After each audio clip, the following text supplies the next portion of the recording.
When I think of having this problem for 40 years this year, basically, since we're in May now, it's pretty much on the dot.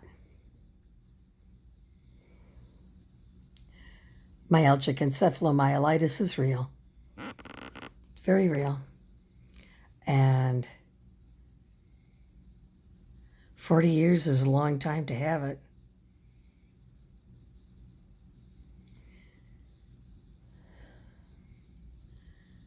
I was thinking back on a very telling episode where my sister and brother-in-law were going to drive to Arizona, see their son, see our cousins in Arizona, and then drive up to Colorado, see her son, John, and then come home. On our way to see the relations in Arizona, we were going to stop and see the Grand Canyon. And it's because of my sister and brother-in-law that I got to see the Grand Canyon at all. They're the people that got me out there. Literally. Because even though my full intent was to help drive out there,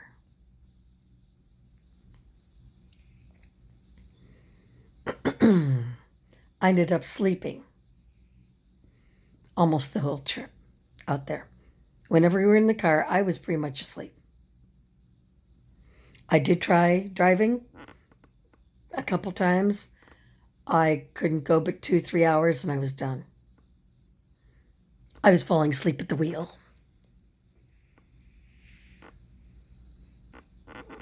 So I was done.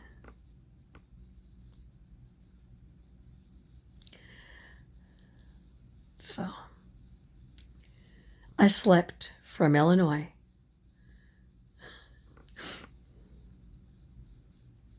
through down to Texas, into New Mexico. We were in Texas, stopped at a restaurant for lunch, I think so, and then kept driving into New Mexico. And the difference between Texas and New Mexico was so staggering to me because of the earth. It's so red in New Mexico. It's so not red in Texas. I'm having trouble holding this camera, sorry. But basically, I had one of those little folding mini couches that could go into a flat bed. Well, that was what I slept on during this trip. I slept on that through New Mexico into Arizona toward the Grand Canyon, got out at the Grand Canyon, was just so totally taken aback by it. It was like I was on another planet. I'm a flatlander. I'm in Illinois. And even though there is a hill in my town, it's not anything like what you see in the West or even the East. You start getting through Pennsylvania, there's a lot of rolling, beautiful hills, even Ohio. But yeah, flatlander. So seeing the Grand Canyon was amazing. You got to see it. Don't get too close to the damn edges. You know what can happen. Anyway.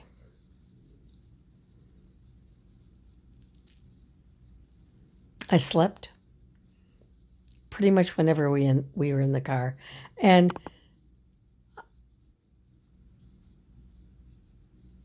I'm sure that my sister and brother-in-law were wondering what the hell was up with me.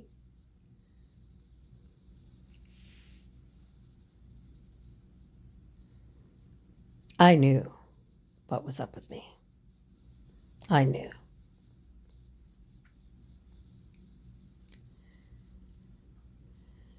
Because by that time I already had been sick for quite a long time. So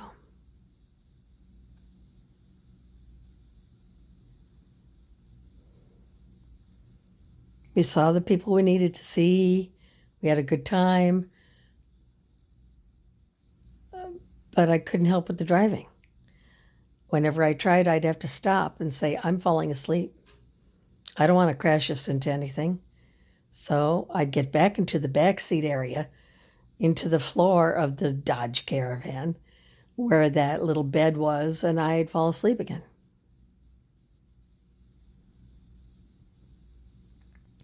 I'm such a live wire. Here's the thing. I used to be a live wire.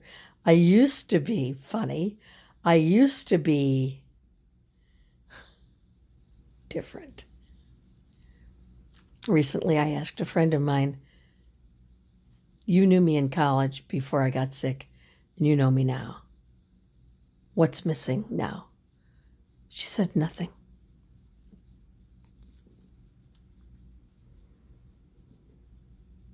I don't care if she was just being kind. I don't even think she was. I'm still in here. The same me is still here. Just waiting. And I was thinking today, okay, I've waited 40 years for, if not a cure, then treatments. They're testing some treatments now there, but it's taken so long. However, when you look at spans of time and how time waiting for something can drag, yeah, it drags. This is dragged. But we've been waiting since the end of World War II for fascism to get over its cheap self, and we're still waiting for that, and that's longer than 40 years. So when you look at it like that, well, it doesn't seem that long, I guess. It does to me. I keep saying I want my life back, and I do. I want my life back to the point where I want to sing, I want to dance, I want to ha-cha-cha. I want to be wild and crazy like I used to be. I can't, because if I do, I pay. And I pay so dearly that it's stupid. It's so stupid. They call it, the hallmark symptom of this is not being able to do something without paying for it. Exercise is supposed to invigorate you.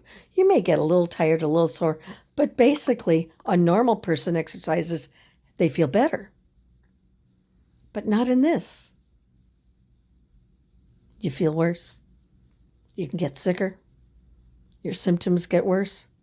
You can get a sore throat from exerting yourself. Excuse me, but it's true. In fact, that happens to me. The sore throat's usually transient, and when I'm forced to rest, yes, it clears out. It's so stupid. This illness is so stupid. I want to ride my bike. I want to play badminton again. I have an incredible drop shot.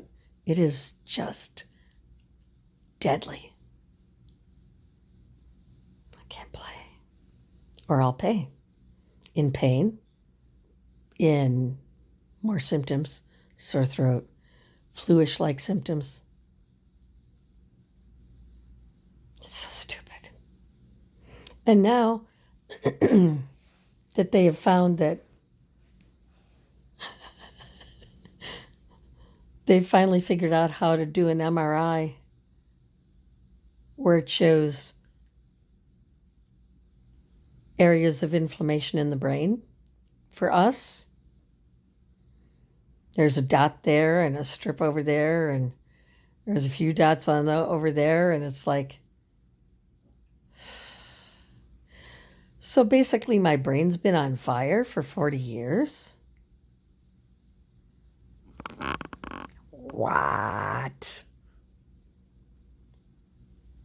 What?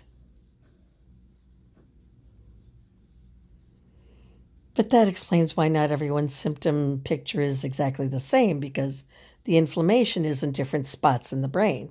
It's not full brain inflammation, it is discrete points in the brain that are inflamed, discrete areas.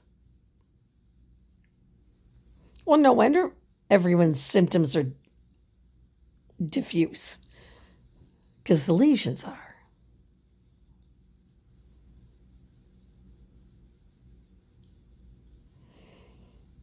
2019 Emmy Action Week, and I was hoping there'd be a Chicago rally. I see no Chicago rally. No one's well enough to do one.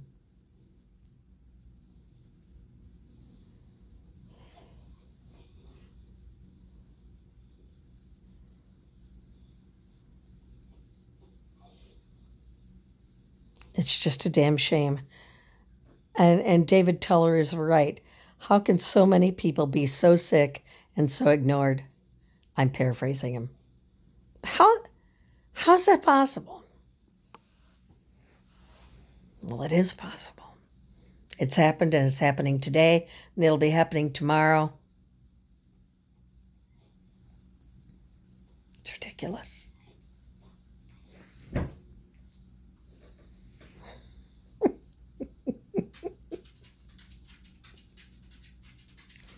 Anyway,